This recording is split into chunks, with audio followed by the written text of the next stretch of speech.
So yan sa mga naghanap ng maporma at dual sport na motor. So ito na po yon. Dito tayo sa Rusi.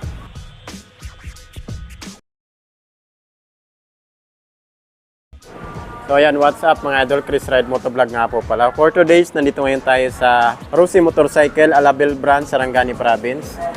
So ayan, sa mga naghanap ng maporma at dual sport na motor. So ito na po yon. Dito tayo sa Rusi.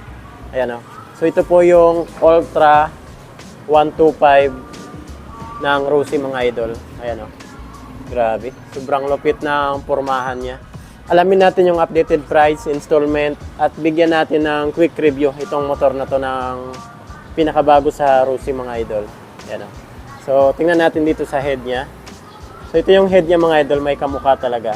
Pero mas maganda to, lalo na yung head niya. Ito, naka-lead na yung ilaw niya, daytime running lights. Tapos ito yung high beam, low beam, na napakaganda.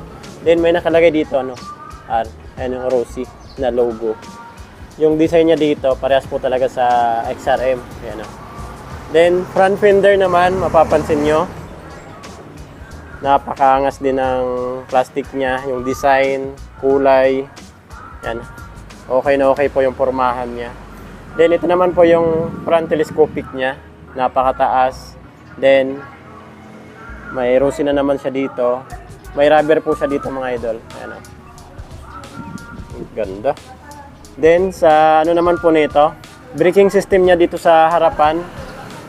Naka-hydraulic disc brake, dual pot piston caliper pa yan. Ayan o. Ito naman yung design ng kanyang disc plate, forma. Yung mags niya mga idol. Ayan o. Ganda ng mags na ito. Wow. Din naka-straight tire, din bilog yung design niya mga idol. Ayan. 2.50 by 17. Naka-tube type pa rin po ito. Ayan o. Hindi pa sa ginawang tubeless. So dito naman sa body fairings niya, maganda yung plastic niya, makapal, tapos flexible. Pagdating po pala sa makina nito, naka 125cc, single overhead cam, at ang cooling system po nito mga idol is air-cooled. So air-cooled po yung nagpapalamig ng kanyang makina. Naka 4-stroke, then 2 valve. Yan po. Then yung ano nito, carburetor pa rin po ito. Hindi pa sa ginawang FI. So ayan po yung sa Rusi Ultra natin. So dito naman po tayo sa tail light at brake light niya. Yan yung design niya, napakaangas. Ayan o. Parang pang big bike na yung pormahan niya. Ayan o. Parang pang big bike na yung pormahan niya mga idol ng tail light at brake light niya. Signal light naman dito banda. So wala sang nakalawit dito. So ito naman yung lagay natin ng plate. Ito yung back fender niya. Lupit oh. Ito naman yung muffler niya. May heat guard po sa na metal. Ayan oh. Tapos dual suspension pa rin. Yung gulong niya dito sa likod, yan oh, naka-mags. Tapos size naman nito 2.5 pa rin, paras dun sa harapan. So dito naman tayo sa handlebar niya. So mataas po talaga yung handlebar nito. Then ito naman po yung switch ng ilaw, high beam, low beam, turn signal light, horn. Sa right side naman, meron po siyang electric start dito. Sa ignition po nito naka-disusi. Ayan oh. Haba ng susi nito mga idol oh. Tapos instrument panel gauge, naka-digital. Ano, digital na rin po 'yan. Sayang hindi natin ma-on kasi wala pang battery. Yan. So buksan naman natin yung underseat compartment niya. Yan. So ito yung underseat compartment niya. Ay, dalawang layer pala to. So ito pala, dito yung nakalagay yung battery. Yan oh. So ganito lang sa kababaw. Man yung fuel tank. Wow.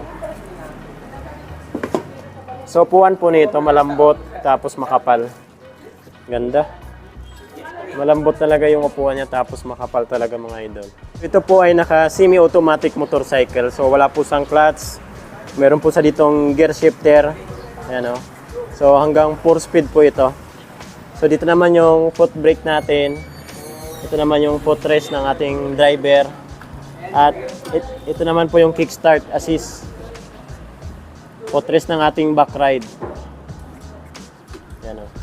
Yung makina pala nito, meron siyang metal talaga. Napaka-solid, oh.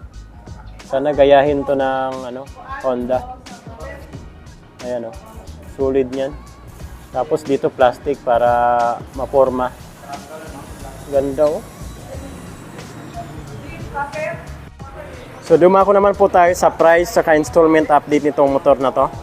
So dito pa rin tayo nag-inquire sa Rossi Alabel branch. So cash price po nila dito ay 53,000. Ayan po. 53,000 yung cash price nila. Then sa installment naman, down lang po tayo ng 3,000 pesos lang din. Yung down payment, 3,000. Then sa 1 year na installment, 5,250. Rebate ng 300 pesos, 4,950 na lang. Then sa 2 years naman na installment ay 3,000 pesos yung monthly. Rebate pa yan ng 300 pesos. So mga 2,700 pesos na lang mga idol. Okay na. 53,000. Meron ka ng ganito kagandang motor. Ayan o, ng Rossi. 53,000 mga idol. May pa sila dito, Rossi Plus 150X. Ayan o. Tapos ito yung Rossi Flame naman. At yun yung maganda. Ayan o. Ito. Yung Adventure X nila. Gustong gusto ko yung formahan yan. So yun mga idol, kung may mga ipapa-inquire pa kayo sa akin na motor, comment nyo na lang po sa comment section ng ating video. Chris Ride Motovlog. Ride safe po tayo palagi. God bless you all. Thank you.